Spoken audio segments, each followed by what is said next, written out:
바람 속에 초여름비 냄새가 섞여 있던 요래하는 목요일, 여의도 KBS 본관 뒤편에 자리한 부르의 명곡 초대형 세트장은 오후부터 이상하리만큼 북적였던 통상 목화 날이면 출연자와 스태프가 만드는 소음이 전부지만 그날따라 현장에는 설명하기 어려운 기대감과 웅성거림이 흘렀다. 제작진이 슬쩍 흘린 오늘 특별 게스트가 찾아온다는 말 한마디가 복도 끝까지 퍼지며 작은 전설처럼 부풀어 오른 탓이었다. 그런데 막상 그 게스트는 무대에 설 사람이 아니었다. 그는 무대 아래쪽 스태프들과 한켠에 마련된 작은 포트홀이 보이지 않을 만큼 문식 박스를 쏴두고는 제작진을 향해 레할 정도로 조용히 손을 흔들 뿐이었다.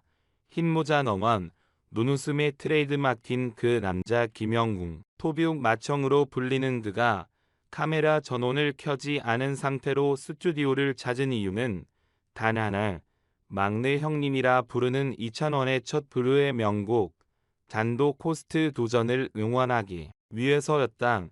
녹화는 오후 5시에 시작해 꼬박 6시간 넘게 계속됐다. 무대 이찬원은 호랑이 기운이 붙은 사람처럼 파워풀한 표정으로 오케스트라와 호흡했고 전광판 레드 화면마다 초대 가수들의 이름이 불꽃처럼 튀었다. 그 사이 무대 아래 이명웅은 익숙한 대기실 대신 세트장 모퉁이에 접이식 의자를 펴고 앉아 모니터만 바라봤다. 긴장될 땐 가족이 뒤에서 있는 느낌이 제일 큰 힘이 된다는 말을 실천이라도 하듯 그는 촬영 내내 자리에서 거의 일어나지 않았다. 제작진은 그의 등장 소식을 현장 스태프에게도 항구했지만 곧 도시 전설처럼 소문이 퍼지면서 조명팀 막내, 예명팀 실습생까지 눈빛이 반짝거렸다. 준비된 도시락만 120인분, 그 주조 절반은 해가 지기도 전에 동났다.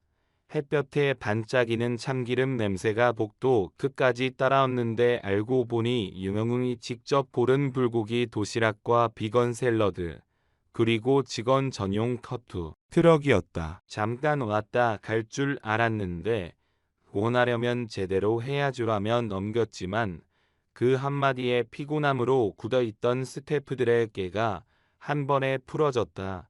밤 10시 40분 객석을 가득 메운 관객이 마지막 커튼콜을 위해 휴대폰 플래시를 켜자 이찬원은 숨소리부터 떨리고 있었다. 토byuk 막내가 혼자 진행하는 첫 빅쇼 종료를 알리는 신음이 울리는 순간까지 그는 실수 없는 진행을 해냈지만 앵글 밖에서는 끝까지 자신을 응시하는 시선을 느꼈다. 엔딩 멘트를 마친 뒤 무대 뒤 난간을 돌아 내려오는 계단 조명이 사라진 어둠 속에서 갑자기 케이크 촛불이 반짝였다. 찬도물은 내가 우리 모두 일이야. 이명웅의 목소리가 메아리처럼 번지자 이찬원은 그대로 주저앉아 때부터 들썩였다. 울음을 참으려 했지만 케이크 위에 큼지막하게 세워진 경영찬도라는 초콜릿 글자를 보는 순간 그의 눈가가 먼저 무너졌다. 2년 전 미스터트롯 팝숙 연습실에서 서로의 편곡 파트를 바꿔주며 밤새 연습하던 기억 군무 대신 자장 안무를 짜며 장난치던 촉 그리고 결승전 직전 아무도 모르게 건넸던 텔려더 웃어라라는 짧은 다짐까지 모든 순간이 파노라마처럼 돌아왔다. 촬영 종료 시각이 밤 11시를 훌쩍 넘겼다. 스태프에게도 톱 가수에게도 이 시간은 이미 퇴근 후 휴식에 속한다. 하지만 이명웅은 출입구에서 그대로 기다렸다. 스태프 식사 시간 확보라는 이유로 세트 밖으로 미리 나가는 것도 사양한 채 퇴장하는 모든 사람에게 직접 쏜 세정제와 비타민 젤리 한 봉을 건넸다.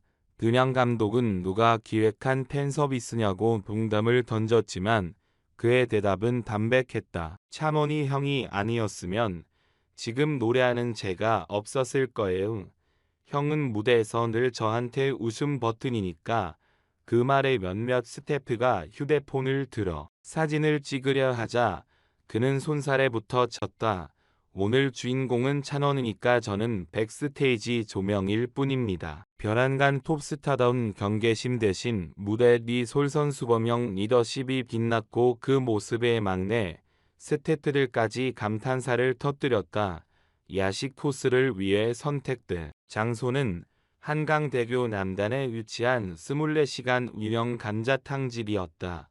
매니저까지 동승한 승합차 운전대를 이명웅이 직접 잡았고 차 안에서는 오늘 녹화 복귀보다 추억담이 먼저 시작됐다. 첫 지역 투어 때 먹었던 컵라면 아직도 맛이 먹나 하는 질문에 이찬원은 하지만 그때보다 형 목소리는 훨씬 단단해졌다고 맞받아쳤다.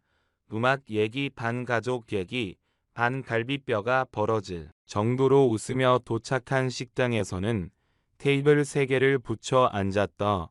감자탕이 펄펄 끓어오르자 이명웅은 직원에게 뜬금없이 매운 청양고추를 추가 주문했다. 형 밤에 이건 너무 세지 않나?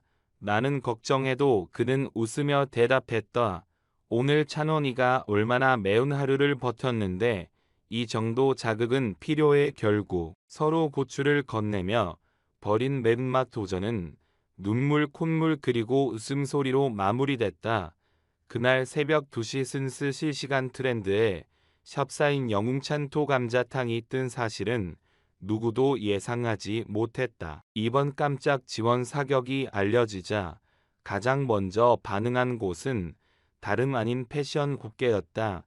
세정그룹 패션 편집수 엘메이드는 2020년부터 이명웅을 전면 모델로 기용해 푸드라인 매장마다 이명웅 피팅존을 운영 중인데 13째 주 주말 그날 방송 비하인드 사진이 팬 커뮤니티를 통해 확산되자 매출 그래프가 가파르게 솟구쳤다. 트트. 이명웅이 식당에서 입고 있던 네이비 스트라이프 린넨 셔츠는 방송 후 72시간 만에 전년 동기 대비 510% 판매 신장을 기록했다. 본사 관계자는 동일 소재 동일 패턴 제품 문의가 동시에 3만 건 가까이 폭주해 온라인몰 서버가 30분 동안 지연됐다며 솟았다. 마케팅팀은 즉시 영웅픽이라는 신규 배너를 전 매장에 발주했고 결과적으로 1대 2월 합산 매출이 작년 대비 15% 이상 증가하는 신기록을 세웠단 카메라에 의상이 아닌 신궁원 무기 가전 경제 효과 그야말로 이명웅표 브랜드 배려의 파급력이었다. 팬덤 역시 움직이기 시작했다. 토뷰 공식 팬카페들은 자정 무렵부터 언젠가 재결합 무대를 소망하는 일레이 편지를 올렸고 다음엔 6명이 뭉쳐 부르의 명곡 레전드 특집을 부탁한다는 해시태그가 순식간에 퍼졌다. KBS 내부 관계자는 두 사람의 온도감 덕에 우리도 감동받았다. 올해 가을 토벽 완전체 특집을 고심 중이라고 기팀했다. 실제로 제작진 사이에서는 드럼 플러스 장구 플러스 오케스트라가 오러진 대형 라이브 편성안이 오가고 있으면 무대 중앙 레드는 아이형제 프로젝트라는 가제까지 올라갔다. 교육의 선배들은 이 상의 서사가 또 있을까라며 벌써부터 기대를 높이고 있다. 한 음악평론가는 이명웅과 이찬원은 동료와 경쟁자 사이를 능숙하게 오가며 한국 트로트 씬의 새로운 교감 구조를 만들었다고 평가했다. 팀보다 개인이 주목받는 시대에 그들은 예도치 않게 서포트라는 장르를 개척한 셈이라는 것이다. 사실 두 사람 모두 개인 활동만으로도 벅찬 일정을 소화하고 있다. 이명웅은 2025년 국내 최대 콘서트장 규모로 알려진 스타돔 아레나 5만석 단독 공연을 앞두고 있고 샤넌 역시 MC 아드호트 예능 섭외 버브콜이 끊이지 않는다. 그럼에도 불구하고 스케줄이 빌 때마다 밥 한 끼는 꼭 같이 먹는다는 원칙을 지켜온 이유는 무엇일까? 이찬원은 영상편지 형태로 남긴 인터뷰에서 이렇게 말했다. 형이 말했어요. 너무 크게 울면 사람이 부서진다. 대신 크게 웃으면서 걸어가자고. 그 말 한마디가 위기 때마다 저를 살렸거든요. 반대로 이명웅은 찬원이 곁에 있으면 내가 데뷔 때 다짐했던 초심이 자동으로 리플레이 된다. 내 노래를 듣고 누군가 웃을 때까지 계속 부를 거라는 약속, 그걸 잊지 않게 해준다고 고백했다. 이들의 관계는 단순한 우정이 아니라 서로의 정체성을 반사시키는 거울 같은 존재에 가깝다. 공연장에서, 촬영장에서, 그리고 예상치 못한 한강 감자탕집에서 그려진 이 밤의 풍경은 결국 한 문장으로 수렴된다. 스타파워는 무대에서 시작하지만 사람을 움직이는 힘은 무대 밖에서 완성된다. 이명웅이 남몰래 마련한 도시락 세트 하나가 스태프의 기세를 살리고 그 옆에서 눈물을 흘린 이찬원의 진심이 팬들의 심장을 두드린다.